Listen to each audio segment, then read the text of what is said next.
Welcome to episode 10 of my narrative inquiry. What does it mean to be Acadian? This week's guest is Kelli Radford from Newfoundland. Kelli shares her perspective of being an Acadian working abroad and her childhood in Newfoundland. And welcome. Thank you for taking the time to meet with me this afternoon on exploring what does it mean to be Acadian. So to start, can you give us a little bit about you and where you come from and your background and um, starting with your name? Sure. My full name, Kelly Diane Radford. My father grew up in St. George's. My grandfather, Tim Radford, was married to my grandmother. Her maiden name was Teresa Young, and she's also of Mi'kmaq ancestry as well. Visit them a lot, spent a lot of time visiting them, spending a lot of time at St. George's as a little girl, and I grew up here, born and raised in Stephenville. My mother, her maiden name was Priddle, and both my parents are deceased. My grandfather, mom's father, he was born in Push Through, and his family, when the government resettled everybody out of Push Through, they ended up in Burgeo. And my grandfather came out to Stephenville. He said when he was about 14, he went as far as grade 9 in school, came out here when the base was here, and they put him to work on the base, bussing tables, washing dishes, and then they trained him in the kitchen. He was a cook and a master baker. And mom's father, yeah, John Priddle, he worked on the base until it closed in 1967. Then he went over to Pine Tree. Dad's father, Tim Radford, he worked for Light and Power, and he retired. And my father went to Fort McMurray to work in 1982. We spent a few years in Fort McMurray. That was 15. Then my parents split up. My mom moved myself and my younger sister back to Stephenville. I finished high school in Stephenville at Stephenville Integrated High, which is now Stephenville Middle School. And then after that, I went away for work in university, and I moved back to Stephenville last November and bought my first home, and I work, and yeah, so it's pretty. And all those people are gone now, but I see reminders of them every day. This house actually was mom's parents' house, my mom's childhood home. And a lot of it looks the same furniture. It looks like a museum, and I don't want to change a thing. Wow, it's incredible that you were able to get that house. Yeah, my uncle, he took it over after my grandmother passed in 2020, and his granddaughter was living here. And last fall, she moved to BC, and I moved here in November, and I needed a place to live. So I said, yeah, if he didn't want to sell it. And then he said, finally, he was willing to sell it, but he didn't want to sell it to someone outside of the family because they would change everything. It's quite dated, but I love it. And I said, I won't change a thing. And so, yeah, I bought the place from him in December and started working just a couple of weeks ago. It took me a while to find a steady job. And so I like it. Yeah. Yeah. So what are you doing for work now? I work as cashier at food center. Okay. And what were you doing before you moved back to Newfoundland? I was teaching English as a second language in Mexico. I went there, Oh, I think 2023, I want to say. Yeah, 2023. I moved back in 2020 to Stephenville during COVID to help take care of my mom, and took care of her for 2 years. And then she passed in 2022, and I couldn't find a job. So in 2023, I went to Mexico to teach. I'd been there before to teach for a couple of years, from 2008 to 2010, after I left South Korea, and I went back to teach. And then, yeah, then I my sister wasn't well, and last year she almost passed away, and I didn't want to be so far away anymore uh, with her mm. and her children. And yeah, she got a couple of kids now, and I don't want to be so far away from her and the kids. Yeah. But I imagine that would have been quite an experience teaching English. It sounds like you've worked in a few different places as an ESL teacher. Yes, I spent 2 years in South Korea, 5 years in Mexico. Yeah. Yeah. I spent a little time in Mexico myself. I only spent 6 months. I wasn't teaching though. I was working online and I was able to travel while I was doing that. So Yes. I decided to spend 6 months in Mexico, and it was a really lovely experience. I Oh, traveled all over the countries from one coast to the other. So, yeah. yeah, people were so Um, nice. Yeah. yeah, definitely beautiful experience. I'm sure you had a great time in Korea as well. I Um, did. Yeah, very nice people, and I love the food. yeah, good food. Kimchi is so good. I loved it. I didn't like it at first, but then once I got to liking it, yeah, I really like it. Mhm. So thank you for telling us a bit about yourself. My first question that I have for you is kind of the question that ignited this whole narrative inquiry. It's what does it mean to be Acadian? I love having that in my background, and it's I just love having that part of heritage. I went to it encouraged me to do a French degree, so I did Bachelor of Arts in French from Dalhousie. Before I went to Dalhousie, I did 2 years in Church Point, and I met lots of Acadians there. So immersed in the culture, the food, and the people, and the dialect, and it was yeah, it was very interesting. And I'm glad that being Acadian, I felt drawn to. I wanted to study there, so I studied French immersion there for 2 years before I went switched to Dalhousie. And it's a means for me. It's something that they can never take from me, because I got my Aboriginal status removed from me, and being Acadian, it's something that they can never ever take it away. Um, so that's really important for me. Yeah, and to be able to find ways to embrace that culture too. It sounds like you've learning French and pursuing that sounds like it was really important to you. Yes, it was very something was it was very important. Something I always wanted to do, and I'm glad I followed through with that. Did you have any French growing up at all? My grandmother, Teresa Radford, I used to ask her sometimes to say, and she used to always say that she couldn't remember. Then I found out later my grandfather didn't speak any French. He didn't want her speaking it to my father and his brothers and sisters because he couldn't understand it. So every time I said, say something in French, she used to always say that she forgot. But she did used to say a few words. And my dad also, growing up, he used to call myself and my sister his gamin. And I didn't know that word, but it's like another word for saying like enfant or child. And sometimes I would hear my grandmother say that sometimes. Yeah, my little gamin and things like that. So I always thought that was very interesting. And again, my grandfather, he never wanted my grandmother to speak any French, but he used to call me as a kid, he used to call me his petit petot. And I said, what does that mean? And it translates to a little fart. So he used to call me a little farter. So he always called me his petit petot. And I'm thinking, oh, yeah, okay, you don't want my grandmother speaking any French, no French, but then only unless you want to go and say a word like that, then you ask my grandmother what that was. Yeah. Yeah. Every time he Um, saw me, hello, my petit petot. that's cute. Yeah.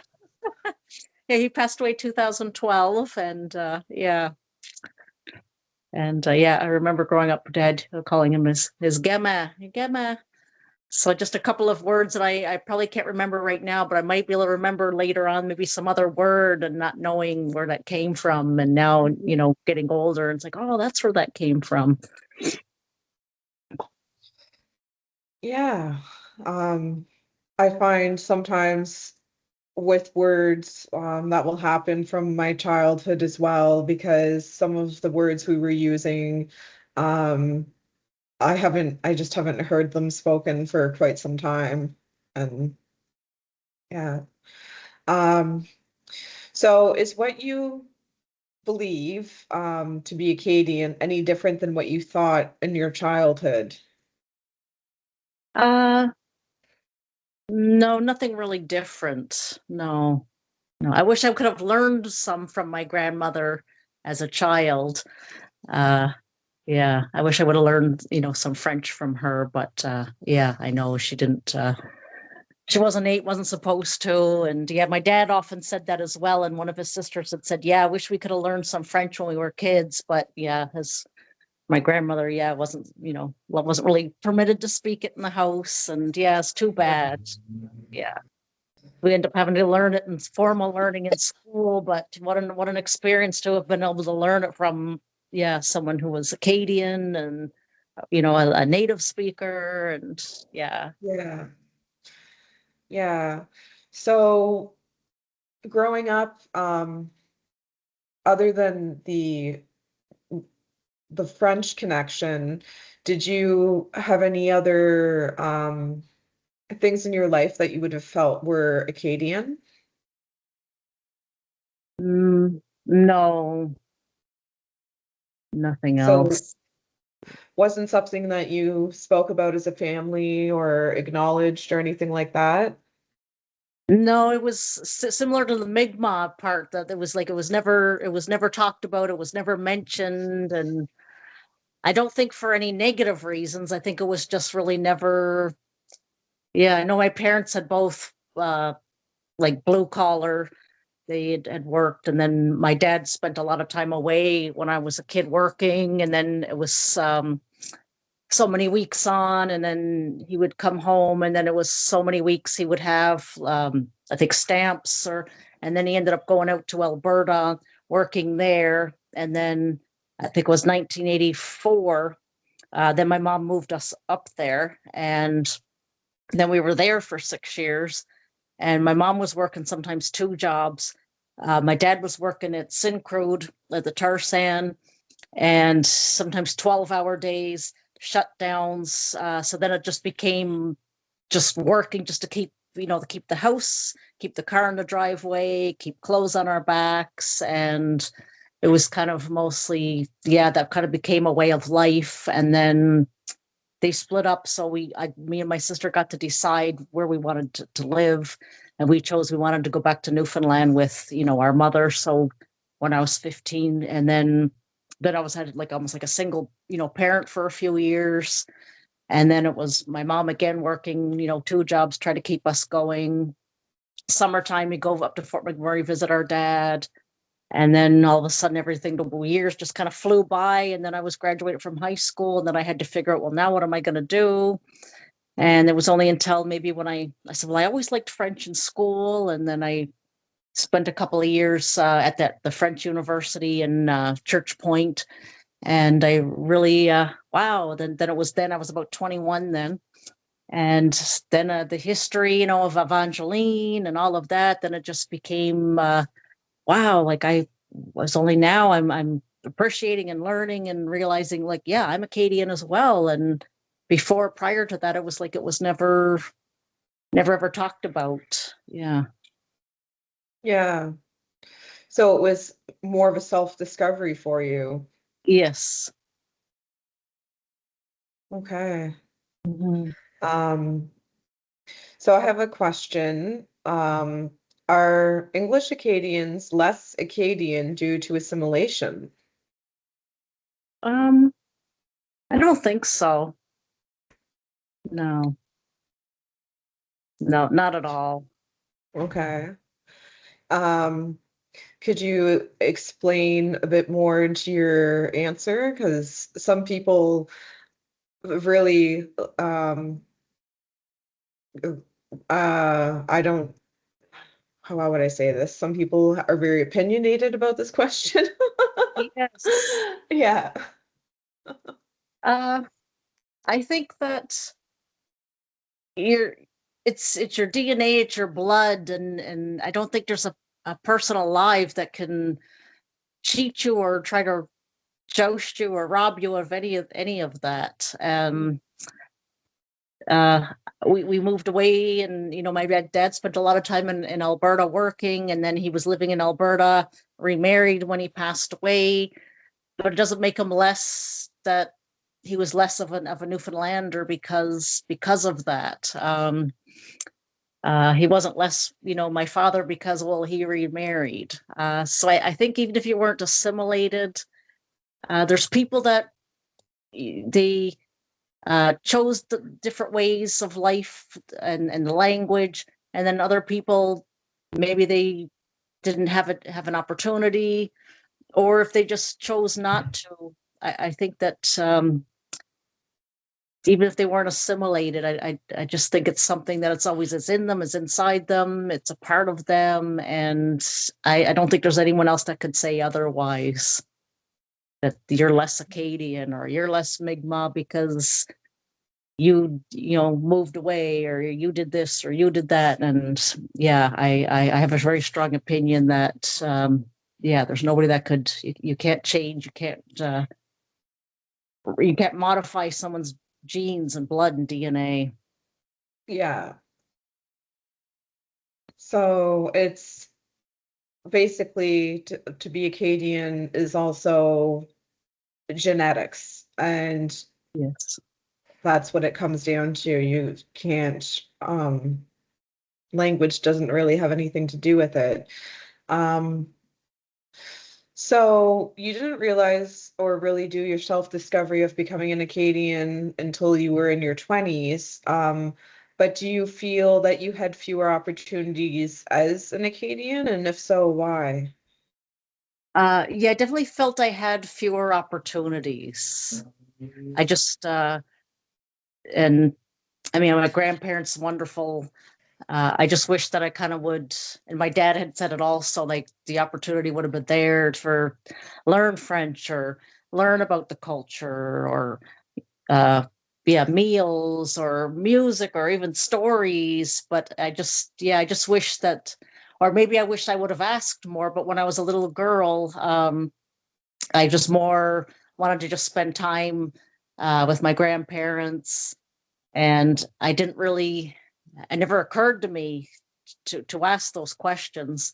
And then my grandmother passed away at 75. I was 18, and she passed away of a rare blood disorder. And then I said, "Oh, I wish I had of interest then to want to know those things." But at 5 years old or 6 years old, not for me, anyways. That wasn't my interest. I just kind of wanted to play and sit on my grandmother's lap and listen to her sing or listen to her put on a Emile Benoit record. She really liked that, and just rock in the chair, and that was about it. And play, I just wasn't interested. But if I known then what I know now, I would have been asking all kinds of questions, and I didn't. And so yeah, she would have been very proud if she would have known that I'd gone to St. Anne for 2 years and I'd gotten a French degree. I never got to tell her all of those things, and yeah, that's Mm. something I wish I could tell her. Yeah. Um, do you feel that you had fewer opportunities due to language barriers at all? Uh, I don't think so. No, not language barriers. No, I was. Let's see. I ended up going to St. Pierre a couple of times. My sister had a class trip, and where I started studying French in university. A lot of my courses were French, and then St. Anne, all of my courses were French. So I was able to go to St. Pierre, and I was end up going to Quebec for 6 weeks to study at Laval, and I didn't feel like I had any language barriers in that regard. Yeah. Okay, good. So it sounds like you've had some really interesting experiences too. So you've Yeah. traveled and been exposed to French in different places. Yes, in Mexico, I met, I was going there for Spanish lessons. That was back in 2009. Met a man. He was at a table at a coffee shop speaking French. So I waited till he was finished talking, and I started talking to him in French. It turned out he was from Morocco originally, but spent a lot of time in France. His name was Francois, and I didn't want to um, lose the French that I knew, because I was probably, I think I was 34. I finished my French degree at 25, and then I never had a lot of opportunities to keep up with it. So then I would go and meet Abram for, I think, an hour of Spanish. And then at the same place, I would meet Francois for, I think, 2 hours, I think, of French lessons. And a couple of times he said, "Oh, I never heard that expression in a long time." I said something, and he said, "Oh, wow, where did you learn something like that?" And he said something about my accent. And then I was said, "Well, I'm from Acadian roots." And then he was like, "Oh, wow, like that is very interesting." So yeah, it was, yeah, and then I ended up leaving Mexico then, and then I'm going back. But I would, yeah, he always said, "Oh, your accent is very different." And yeah, I really liked that I had that. He could hear something different from like a Parisian French. Yeah. And if you're using any of the French that is used in the Maritimes, you're probably using some archaic French as well. So, you Yes. know, why he's like, oh, where did that come from? Yeah.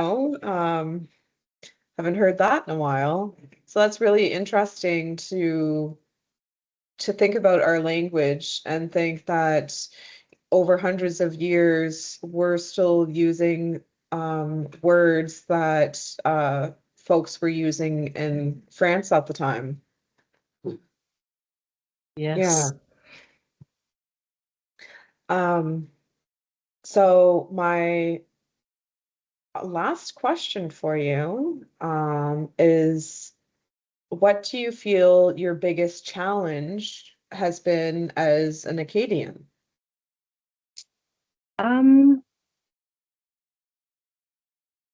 I think it was maybe when I was in Dalhousie, there was a couple of, I'm trying to remember, was it students in my class or was it professors? It was saying, "Well, I'm Acadian French," and then I just they kind of just like, "Oh yeah, well that's not really French."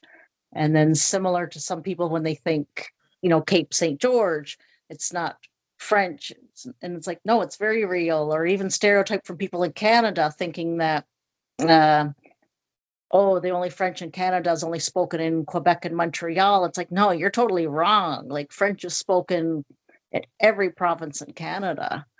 And uh, Cape St. George French, that is very real.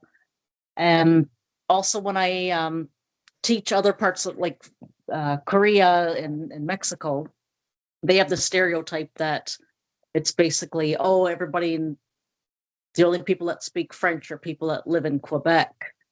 And I can understand, okay, that them thinking that, but then other people from Canada, it's like, really, you have no idea. Mm, And then they think that people in Mexico, they think when the minute I say I'm from Canada, they say, "Well, you speak French also." They think that we're just born just spewing out both English and French. And it's like, no, not everybody speaks English and French. And there's different French. There's, the Ontario, there's BC French, there's Maritimes. It's all different. And they were very surprised when they didn't know what Acadian meant. And yeah, they just thought it was all Quebec or Quebec and France is the only two places in the world. And it's like, no, there's French everywhere. There's French in Portugal. And yeah, so it's interesting. yeah. And even here in New Brunswick, the French spoken across the province is diversified depending on what region you're from.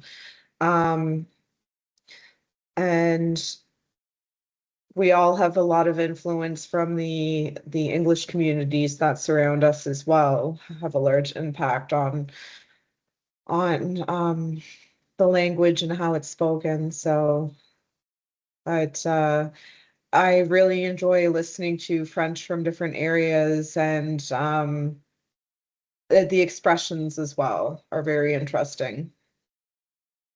Yeah. Well, thank you so much for your time. Unless you have anything else that you'd like to add about what does it mean to be Acadian, or what, when you think about your Acadian self, what comes to mind? Anything you want to share? Um, I think some of the last names, because I know before they translated, my grandmother, I think her mother went by La Jeune, so it was interesting that some of the names passed down were, from translation. And Yeah, there was a lot of Anglicism or Anglicization of the last names. Um, what other last names in your area would have been anglicized? there's lots of people with the last name White, and then there's not very many, maybe not now, or maybe I'm not aware of, but there was some people still went by LeBlanc. And yeah, there's lots of Bennett, and then there's Benoits, and I think some of it maybe uh, it just didn't get translated from Benoit to Bennett. Yeah, and there's lots of Youngs, and or there was one time, maybe there's less now. But I always found in the phone book when I was looking up somebody young, it was like, oh, forget it, because there would be about 100 Youngs, Whites, Bennett, and Benoit. They're always the ones I didn't like to look at. If someone said, "What's your last name?" Benoit, I'd say, "Well, what's your mother or father, or what's the name in the phone book?" Because you'd be getting so many wrong numbers. Yeah. Yeah, those old phone book. Yeah, I was having flashbacks to looking up numbers in the phone book. Yeah, and because we were the only Radfords, so at the time, or it would have got my dad, and it would have got my Aunt Rose in St. George's, who has passed away, and my grandfather, and that's it. And then yeah, that would be the only Radford. So my number was the easiest one to look up. Yeah.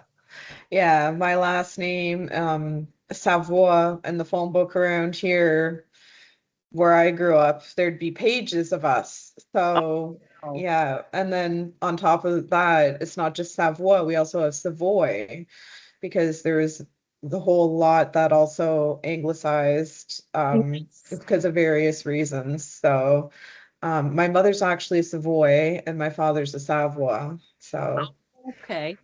yeah. I like some of the But towns, they haven't changed it. I like that, Rose, like we call it Rose Blanche, but I'm glad they didn't change that. And then there's another place, Isle aux Morts. I'm glad that it's not all translated. So I'm glad that they kept the names, a lot of those towns, Port-au-Port, Port-au-Basse. It's like, yeah, why do we have to change the names of everything? yeah. Well, thank you so much for your time. I Oh, really appreciate it. I loved hearing your experience on what it means to be Acadian. mhm. And I'll let you know when I decide to do stuff with the content, and keep you posted. Okay, thank you so much. It was so nice to meet you. You too. Bye-bye. Bye.